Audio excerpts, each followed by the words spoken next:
bertepatan hari ini 11 Februari dan besok 12 Februari adalah tahun baru Imlek, di mana itu juga Ciu Id, hari pertamanya tahun baru Imlek. Dan sebenarnya perayaan dimulai dari malam ini, dan dari tadi pagi juga bagi kaum-kaum Tionghoa yang sedang merayakan Imlek, mereka melakukan sembahyang kepada para leluhur. Jadi kepada para leluhur mengatakan bahwa besok adalah perayaan Imlek, jadi menyatakan bakti kepada orang tua yang telah meninggal. Jadi kita sembahyang dulu, dan pada malam harinya kita biasanya kumpul keluarga dan identik dengan adanya steamboat yang berbentuk bulat. Kalau yang masih tradisional banget dia pakai arang, dan sekarang rata-rata udah pakai listrik. Oke. Dan steamboat itu akan dimakan bersama keluarga besar, biasanya kumpul. Dan tahun ini juga saya rasa tidak mengurangi rasa itu, tetap kumpul keluarga. Dan steamboat itu membawa keharmonisan, menimbulkan keharmonisan keluarga itu. Dan setelah itu kita biasanya kalau masih mengikuti tradisi, kita akan langsung mulai kita menyatakan ucapan selamat kepada yang sesepuh di rumah. Jadi yang sesepuh dulu kita menyatakan, dan disitulah sesepuh akan memberikan yang biasa ditunggu-tunggu, yaitu angpau. Jadi angpau itu hanya sebuah kertas yang berisi, sebenarnya bukan dilihat dari isi materi di dalamnya, tapi sebagai sebuah harapan orang tua memberikan kita harapan bahwa anak ini akan tumbuh dengan besar, sukses, dan juga yang pentingnya sehat untuk masa sekarang ini. Dan untuk angpau itu sendiri dia berbagai macam bentuk sekarang, dari yang petak, yang segitiga, dan akhir-akhir ini juga ada, tadi saya juga bawa ini karya dari anak dan orang tua sekolah kami, berhubung dengan tahun kerbau. Jadi dibuat kerbau emas. Jadi sekolah langsung dibuatkan seperti ini. Jadi angpau udah berbagai macam bentuk, tetapi kita menyatakan memberian angpau itu ada beberapa yang harus dilihat. Pertama, bagi yang udah nikah itu memberikan angpau, dan bagi anak-anak yang udah kerja itu wajib memberikan angpau kepada orang tuanya. Jadi angpau diberikan oleh anak yang sudah kerja kepada orang tua, dan biasa diterima oleh anak-anak yang belum bekerja dan juga yang belum menikah. Biasanya tidak disarankan untuk memberikan angpau karena itu akan memperjauh jodoh. Itu dipercayakan seperti itu. Oke. Jadi Pak, lalu lantas untuk lampion sendiri, terus ada pagoda ya. Ada jeruk sankis dan ada dupa. Nah, itu seperti apa, Pak? Jadi dalam Imlek itu, satu, yang pertama lampion itu kita tahu terang. Dan terangnya lampion itu menyatakan bahwa kita berharap pada tahun baru yang lebih luar biasa lagi, yang lebih baik dari tahun sebelumnya. Dan Imlek sendiri adalah perayaan di mana kita bersama-sama untuk menyambut pergantian musim dingin ke musim semi untuk para petani di Tiongkok dulu. Jadi ada penanggalan. Kalau sekarang kita pakai Konfusius, Nabi Konfusius yang dipercaya oleh agama Konghucu, kita tahun 2572 seharusnya tahun ini. Oke.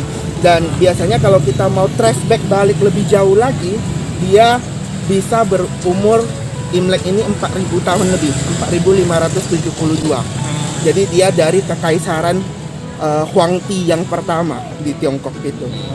Jadi lampion pertama dipasang di depan rumah sebagai penolak bala. Ya, dipercaya untuk penolak bala dan akan menolakkan segala bala-bala dan memproteksi warga yang tinggal di dalam rumah itu. Dan sebagai terangnya cahaya lampion itu dipercayain akan membawakan pengharapan yang lebih baik kepada keluarga. Untuk jeruk, jeruk itu biasanya diberikan dalam bentuk 2 biji. Chen Shuang Chen Dui. Oke, Chen Shuang Chen Dui itu maksudnya segala sesuatu yang baik itu selalu datang dalam berpasangan. Ya, oke. Xing Xiang Si Cheng juga. Cheng itu jeruk itu sendiri, dan Xing Xiang Si Cheng kita percaya bahwa apa yang kita pikirkan, apa yang baik-baik yang kita pikirkan itu akan terwujud. Ya, jadi jeruk itu menyatakan seperti itu. Oke, dan tadi dupa seperti biasa, harumnya kebajikan. Dupa itu harum. Jadi harumnya kebajikan itu mengingatkan manusia bahwa ayo teruslah berbuat baik seperti harumnya dupa. Kebajikanmu akan tercium sampai di mana saja. Gitu, itu dupa. Oke, dan tadi satu lagi saya lupa. Pagoda ya? Lampion dupa. Apa lagi ya? Pagoda bukan? Pagoda itu gimana? Oke, pagoda itu lebih ke simbol secara Buddhis. Kalau di Tiongkok sendiri, dia pagoda itu adalah tempat untuk menyembah dewa, memberikan penghormatan kepada dewa. Dan itulah dia situsnya pagoda itu sendiri. Kalau itu situs pagoda ya Pak ya. Kalau untuk bunga-bunga itu Pak? Bunga teratai ya? Bunga teratai ya? Oke, kalau bunga teratai dia lebih ke Buddhisnya, menyatakan kesucian bunga itu sendiri. Kesucian bunga itu sendiri dalam artian dia tumbuh dari rawa, namun tidak ternodai oleh rawa. Dan jadi menyimbolkan bahwa kita sebagai manusia, walaupun hidup di dunia fana ini, dengan berbagai godaan-godaan, kita harus tetap menjaga kesucian kita seperti sebuah teratai yang walaupun dari rawa yang kita kenal dengan kotor, tetapi dia bisa tumbuh dengan indah gitu, teratai. Oke, jadi itu lebih ke Buddhis. Dan untuk Imlek sendiri dia lebih ke yang lampion, dupa, dan nanti tradisi karena hari ini sedang Covid ya. Kalau enggak biasanya nanti jam 12 malam wihara itu buka, mempercayai bahwa orang yang menancapkan dupa pertama di tempat dupa itu dia akan mendapatkan kemakmuran sepanjang tahun gitu. Jadi biasanya Hou Itu yang penancap dupa pertama gitu. Jadi dupa itu kebajikan itu sendiri. Nah Pak, tadi sedikit Pak untuk yang menjalankan Imlek di tengah pandemi. Nah itu perasaannya gimana sih Pak? Imlek di masa pandemi ini terasa lebih agak sepi dan gimana ya, rasanya itu karena keluarga itu tidak bisa kumpul dengan lengkap. Ya, jadi mau tidak mau lewat video call, sungguh bersyukur dengan teknologi ya, kita bisa dengan video call dan lain-lain, tapi rasanya pasti agak berbeda dan agak sepi, tapi semoga ya ini cepat berlalu saja sih, karena banyak keluarga yang misalnya kayak dari Jakarta, mereka pun mau pulang pun mikir-mikir kan dengan kondisi yang harus nanti diisolasi mandiri, harus ini, jadi daripada membawa, kita tidak tahu dapat virusnya di mana dan di mana, jadi menjaga sama-sama menjaga, jadi silaturahim itu dijaga ya lewat WhatsApp dan video call lah tahun ini. Pak, sedikit satu lagi Pak, salah satu simbol yaitu nuansa yang berwarna merah, itu sebenarnya artinya apa Pak? Oke, kalau secara tradisional, secara historisnya, kalau tentang mitosnya ya, mitosnya Chinese itu dia dulunya di era Tiongkok sana ada seekor binatang buas namanya Nian.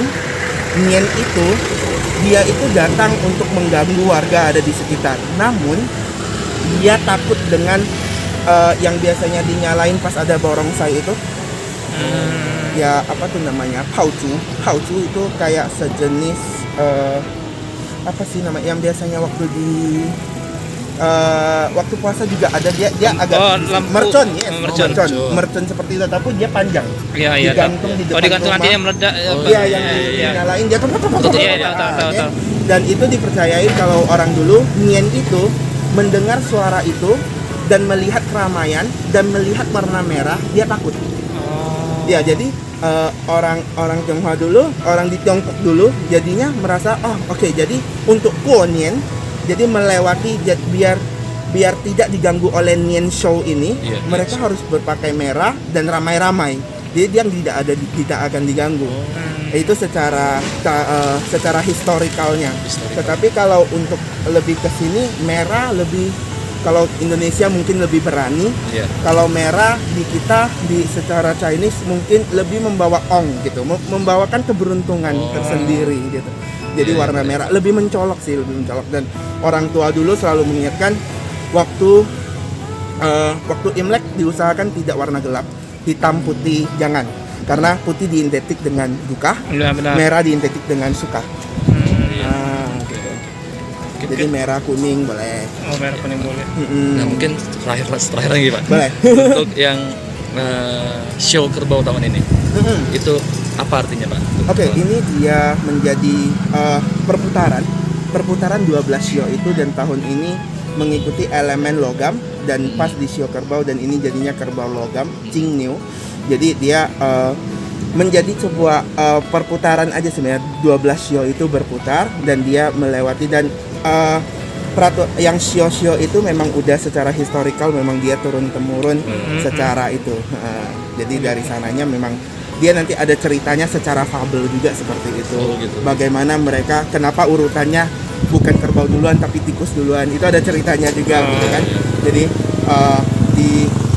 dari dulu Dewa Langit itu meminta kita untuk pada semua hewan-hewan kita akan memilih 12 hewan. Siapa yang nyampai ke istana duluan gitu. Siapa yang nyampai ke istana duluan, itulah yang 12 yang akan masuk. Jadi ceritanya berkembang gimana habis itu mulailah tikus datang gini sampai di depan pintu istana dia bersama kucing gitu. Itu ceritanya udah ada sih sebetulnya. Dan itu panjang sekali. Dan biasanya itu diceritakan kepada anak-anak. Oke. Oke.